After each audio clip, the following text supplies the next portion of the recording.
Minister Narendra Modi is scheduled to visit Israel this week.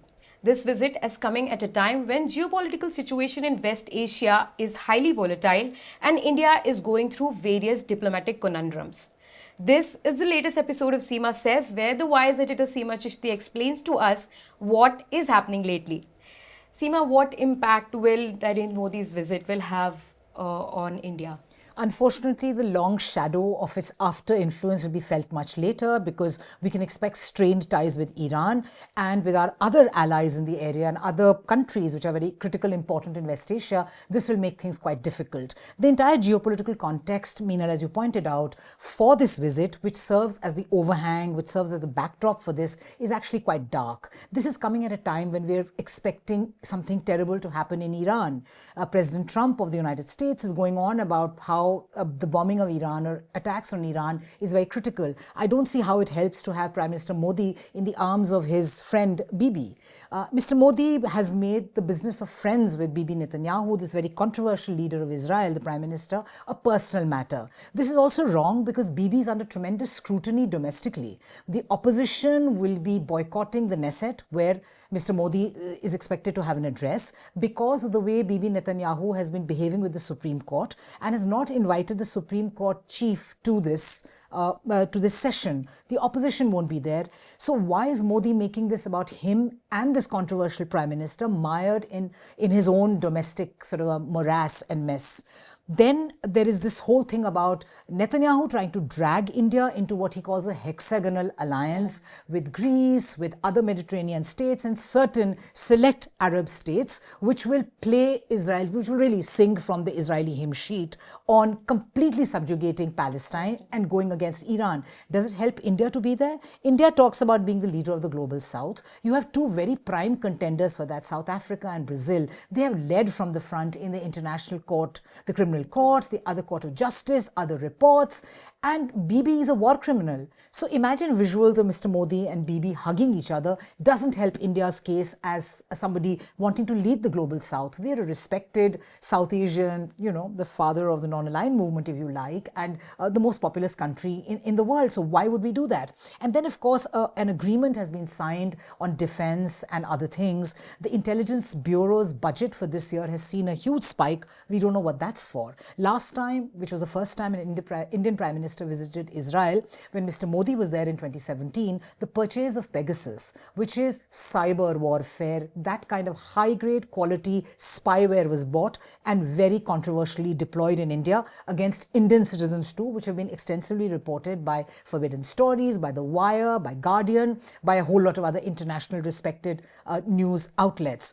So now this kind of embrace with Israel on the arms front or with spy tech, none of this kind of hangs good. The other thing is the use of the way Israel behaves with its Palestinian citizens, the increasing repression. We've seen the use of the bulldozer in India too, and a lot of analysts say that it may be something which we've xeroxed from Israel's way of looking at the world. So in order to meet a domestic need of polarizing India along Hindu and non-Hindu lines and running an anti-Muslim agenda, for India and India's Prime Minister, our tallest leader, to make a visit to Bibi Netanyahu at this time when an attack on Iran also seems imminent, seems something that will completely harm India's ties with West Asia and also even globally just does not make us look very good. Right. If you wish to know more on this topic, you can read the Wise analysis that talks about the 7 issues to watch during Prime Minister's visit to Israel. Moving on, JNU students are demanding the resignation of Vice Chancellor Santishree Dhulipudi Pandit after she made a casteist remark against the Dalit students. Before we begin, let's have a look at the video. There's a permanent victimhood, and you cannot progress by being permanently a victim or playing the victim card. This was done for blacks. The same thing was brought for Dalits here. And the question is, by making somebody the devil, it's not easy to, progress. And it is a temporary type of I would say it's more like a drug. Temporarily trying to say this is the enemy, you shout at it and then you'll feel good. So what are your comments on this video and the general atmosphere of discrimination that is going on in the country? I think Pandit has been completely thoughtless. This is not the first time that she's been thoughtless, but for a JNU VC who's a product of JNU, she does occasionally lapse into some very pro-JNU speak when she talks about her times. But this ultimate discriminatory thing which disguises itself as anti-woke, but this is the classic case of advantaged groups who've been pampered for generations in India to play the victim card actually, because the loss of dominance is sensed by the principle of equality. What Pandit is talking about now is trying to defend the absence of UGC rules. The UGC rules which allowed for backward and disabled students to have a specific forum where they could address these questions of discrimination that come, which are very specific to them. There are other complaints committees to look at other general issues which should be adhered, which should be listened to and heard of all caste communities, religions and faiths. But there is social discrimination in India, which is a fact. You see it almost heightened these days, and there are reports, there's data on how heightened this thing is about the avarnas, the non-savarna categories that need a specific actions, they need policies so that they can be made substantively equal as any other citizen. For the JNU VC to say all this is downright discriminatory, and to say that they are suffering from perennial victimhood. Has she even looked at the figures of those who do manual scavenging? They come from a specific caste group. What's happening? What about the specifications of those who are completely at the top of the pyramid and getting even better? There's clearly a kind of a pattern. Caste pyramid can be mapped with the pyramid of empowerment, of endowment, of wealth and power in India. And for her to deny that is actually, as they say, paper leak kar diya unhone. She's actually betrayed and given the game away on what the BJP actually thinks about equality and about the upper caste, the Dalits. And to say that blacks are giving themselves this drug, she says, right, in this video that we played, of victimhood, that is just so completely embarrassing, wrong, but downright discriminatory. And it's demoralizing for students from backward communities who, by the way, are holding protests all over India in great anger and annoyance of these rules having been stayed by the Supreme Court of India. But I think this is not the only thing that's happening. There's a former MP who was distributing blankets in Rajasthan, and when he found out the social identity of some of those women who happened to be Muslim, he said, I will not give it to you because you do not support Mr. Modi. Anti-Dalit, anti-Muslim. How is this good news? And these are government appointees. This is no fringe. These are people handpicked by the regime who are doing all this. So I think all in all, it sends a very bad signal. And also, you can't actually just fracture a country with so many multiple identities like India along one axis. Once you allow that hate to come out, there will be anti-Northeast hate, there'll be anti-caste hate, there'll be anti-women hate. All sorts of other fault lines come alive. And we've seen that again happening with the 3 women from Arunachal Pradesh who were all kinds of wild things which I would not like to repeat also was said by their neighbors. You empower and embolden people who bear hate. What is the job of leaders or people like this ex-MP or with Pandit in JNU? It is to help us ride this out, to work for a better India. If we could go back and completely end up tearing everything that makes India whole, united and complete, I think it's a very scary and a dangerous portent for India. But we know we also have inoculation like Mohammad Deepak. You have these students in Lucknow University who kind of held, they just literally, human chain. They ring fence these students who were offering the namaz. It's a different story that the police has, asked for sureties and said that they would have created a riot-like situation. They must maintain peace. How is offering prayers silently anywhere become something about creating disorder and creating disaffection? So this entire inversion of what was a way of living together, whether it is increased ghettoization laws in Rajasthan, trying to make them like Gujarat, where Hindus and Muslims have great difficulty, it's near impossible to buy and sell property.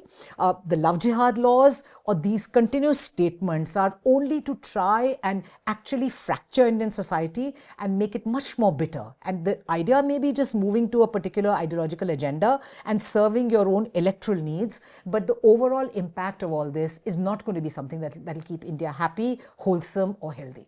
Well, thanks to Mohammad Deepak. We had a bit of smiles and a pushback, yes. And maybe that's the only way that people have to stand up and refuse to buy the hate propaganda and spit it out. In what is being described as another attempt towards decolonizing India by Prime Minister Modi, Sir Edward Lutyen's bust has been replaced with that of C. Rajgopalachari in Rashtrapati Bhawan. Is it actually a move to decolonize India? I mean, that word, this whole business of using words which are freedom, which are equality, which is decolonization, it's a specific good word. And to launder it like that and to use it in a way which is the exact opposite of it. Lutyen's was not like a governor general. He was not Mountbatten. He was not the queen. He was not the king.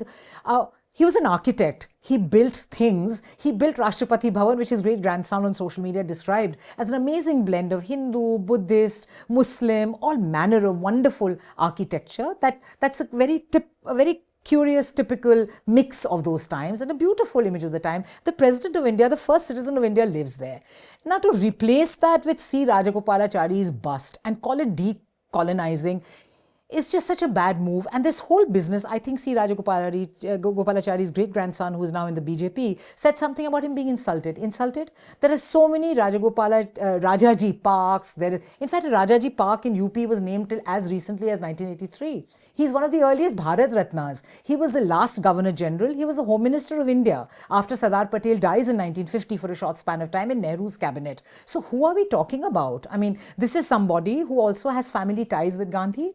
His daughter married Gandhi's son. So, he's so woven into the fabric of the Indian political story, which meant respect for each other, which meant acknowledging differences and being opposed to each other, very opposed to each other sometimes, but respecting each other. This whole idea of scotching and you didn't do something, we are the first. This is, in fact, actually this smacks of colonization. You're trying to colonize our history and divide and our imagination. So this constant trying to do a poor mimicry of what the Brits did with various groups here by this thing is very bad. And as somebody pointed out, that this is actually a misuse of Rashtrapati Bhavan. And I think it was professor and writer Apurvanand who said that this is a way of using Rashtrapati Bhavan because the Tamil Nadu elections are here. And we've seen that in the way the government of India decides gifting, it decides themes on Republic Day, clothing, depending on what elections are around the corner. So even if that's not true, it gives a feeling that you're just doing this because there is a Tamil Nadu interest in,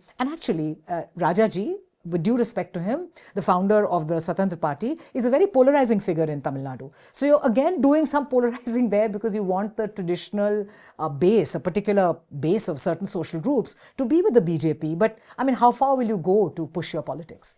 Prime Minister in his famous Man Ki Baat speech has said that the country is leaving behind the symbol of slavery and has begun to value symbols related to Indian culture.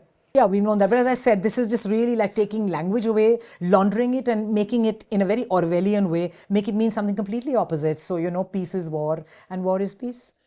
So talking about cricket, India's IPL team's owner, who also own teams in Cricket League in London and Australia, are making sure that Pakistani players don't play in these leagues. So what is going on there? Yeah, like as the saying goes, it's just not cricket.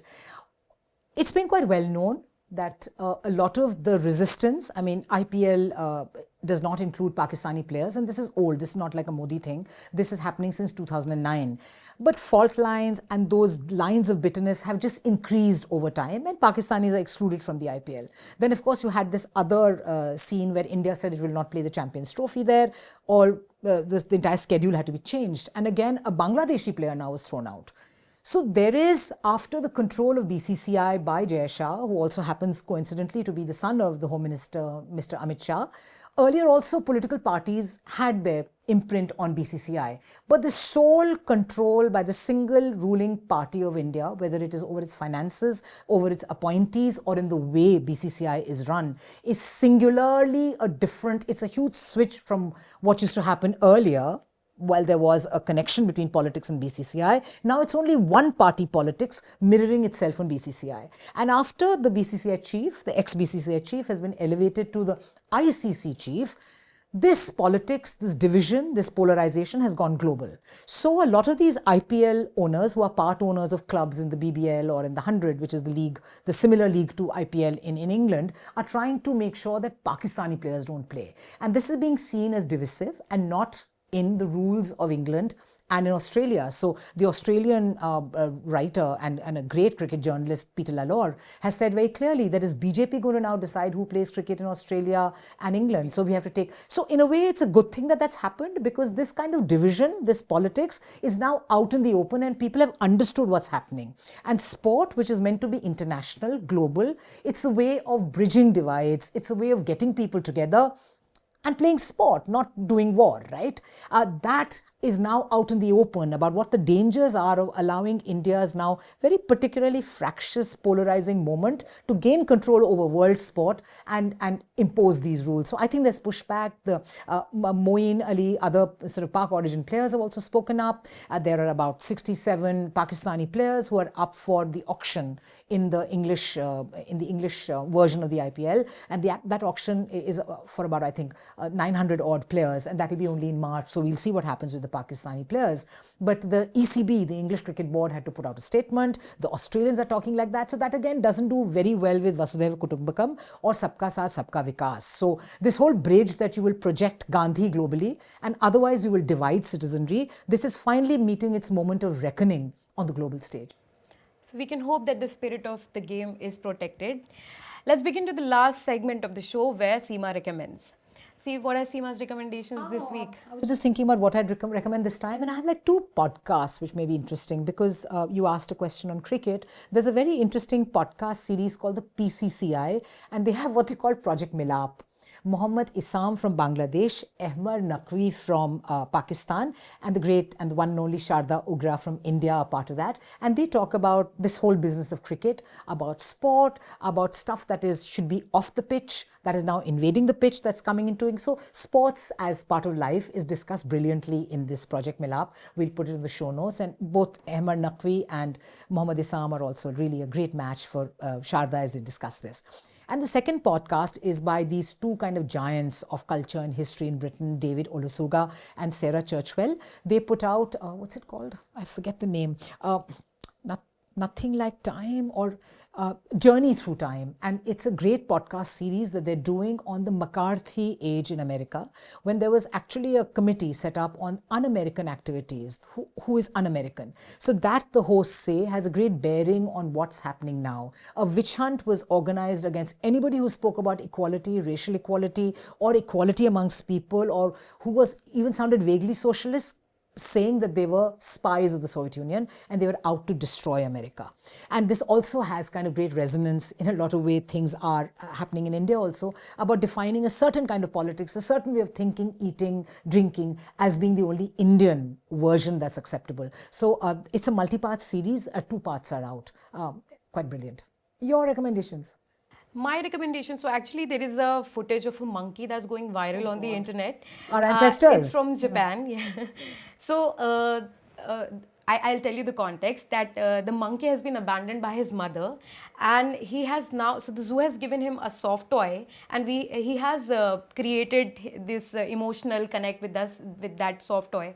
So and there are other characters in the zoo who are bullying him, etc. So there is this article at the Guardian which explains the animal behavior in general. Why has the mother abandoned him? Why are the animals bullying him? So that is a really fun. No monkey business. This is serious stuff. Yeah. So that is what is my recommendation. Thank you so much for watching, and thank you so much, Seema. Thank you, Minal, as always.